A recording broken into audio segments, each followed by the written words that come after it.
conseguido las masas españolas en contra de la tiranía. Le sorprende su oposición al fascismo, tanto como su gran auxilio a la capital, hasta en los pueblos más pequeños, en donde en este mismo momento...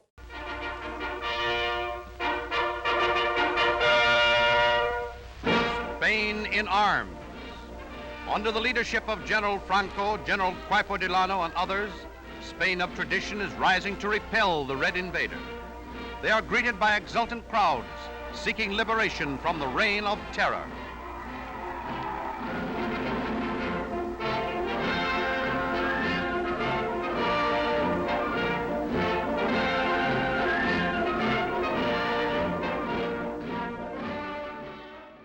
Even that were on the left at that time were anti-fascist, you know. It was a whole movement. It was only, you must see, it was a world movement. It was no wonder that in America many intellectuals, also many people in Hollywood joined this movement, you know.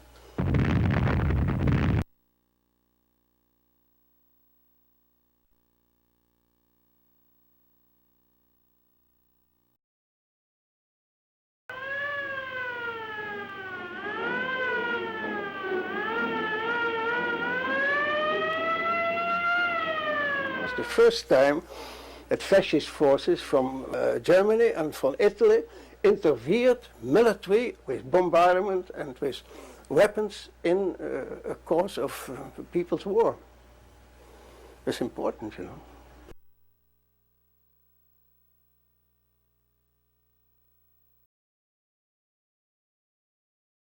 Before we went there, I said, what are you going to do? He said, I'm going to report and to say that every war is bad, and I'm going to say the truth of all this. And then I must say, after 2 weeks, when we talked about this, and he saw the people that were fighting for the Republic, well, most of them were also old friends of his, were also bullfighters and barmen and other people he knew before the war, which were his friends, and they were now with the Democratic side, with the Republican side, you see. There's really here another kind of war going on, whereas on the people's side is the justice, you know. So he really saw that, you couldn't say he became an ardent anti-fascist, but he really took a side ideologically in this time. Both Ivens and Hemingway were prone to self-aggrandizing and also were clearly very fond of each other, and so clearly spoke very well of each other in their memoirs, and in any kind of time they referred to one another. Hemingway certainly believed that he helped Ivens understand the military situation, and he helped Ivens sort of understand where to position the camera in advance of certain events unfolding. He really developed an anti-fascist thinking because he saw what happened there and the reality, you know. It was not serious. Hemingway was not a man of serious. Ivens perhaps felt he was helping educate Hemingway politically. I think Hemingway felt he was educating Ivens and Furneaux militarily and strategically. Yeah, you know that Hemingway was a reporter for the American press, you know. And his articles were very popular in the United States at that moment. But he had an advantage on the other journalists because I had the papers and the connections direct with the general staff of the Republican Army and with the International Brigade. Well, I wasn't neutral at all. There were 9 newspapers in New York at that time. 8 of them were against the Loyalists. 8 of them called them Reds and Communists. You know that Hearst sent an order and referred to the Franco troops as nationalists and patriots. Started, there was not too many people living there. Hemingway came there, but it became also for some people, especially from as Hemingway was there from the Lincoln Battalion. They came from the front, were tired, they stayed in the night there, you see, and talked. And I must say that Hemingway did a very good job with helping the morale of the Lincoln Battalion men. Also, it was a dangerous hotel because it was also bombarded, you know. And I think even the fascist side knew that there were some people living there that were making some reporting of films, you know. Franco was shelling the Telefonica. It was 14 stories high and was the tallest skyscraper in Spain. And the shells would fall short, they would hit the hotel, which was 8 stories high, the only high building on the way. So they knocked out the 8th and the 7th floor. Hemingway still lived on the 6th. Matthews and Hemingway, they worked together. Matthews of the Times, you see. Matthews was the most important of the newspaper men in our, there's no question. You could take a streetcar which went into the subway to Moncloa, and that was the nearest you could get to University City. Then you could walk into University City, and Matthews did that with Hemingway, and they would, part of the time they had to crawl on their stomachs, but they found a wrecked house, you see, which had a smashed window, and they would crawl up one flight of stairs and peep through that hole, you know, and they could see the Loyalist trenches in University City, and at a certain distance, the Franco trenches.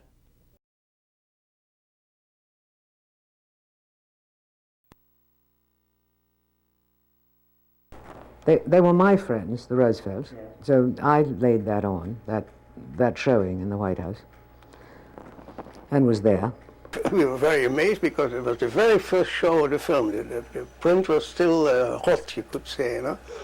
And we went for dinner, and after dinner we were in one of the center rooms of the White House, and the film was shown. And I must say, with very much interest of President Roosevelt. And there some very important questions came up, which was if this republic could really win. And Hemingway and I, and also Master, said yes, if they get arms, they could win, you know, which we really believed. But we said, with this embargo that existed on the arms from America, from France, and so on, they are just cut off, you know, and the groups of Hitler and Mussolini are sending up as many arms as they can to Franco's side, you know.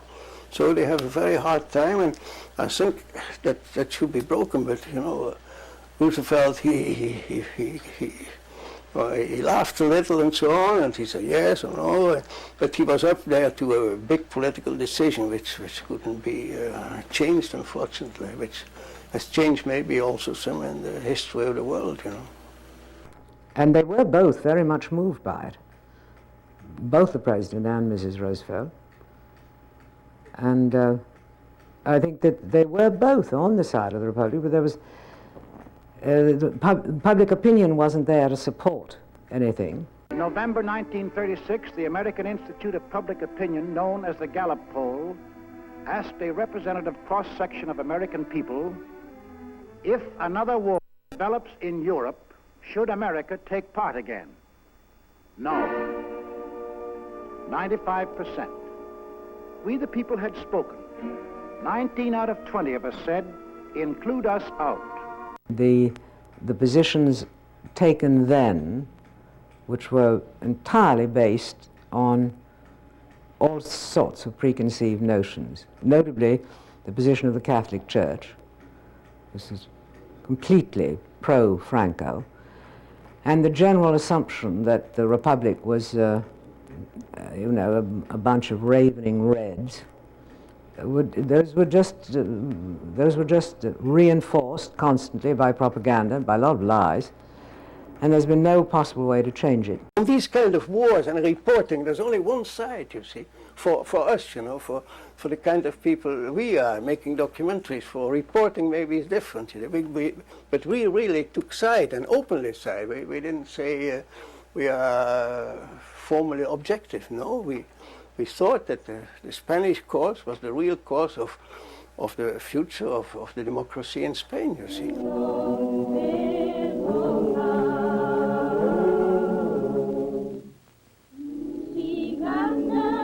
This Spanish earth is dry and hard, and the faces of the men who work that earth are hard and dried from the sun.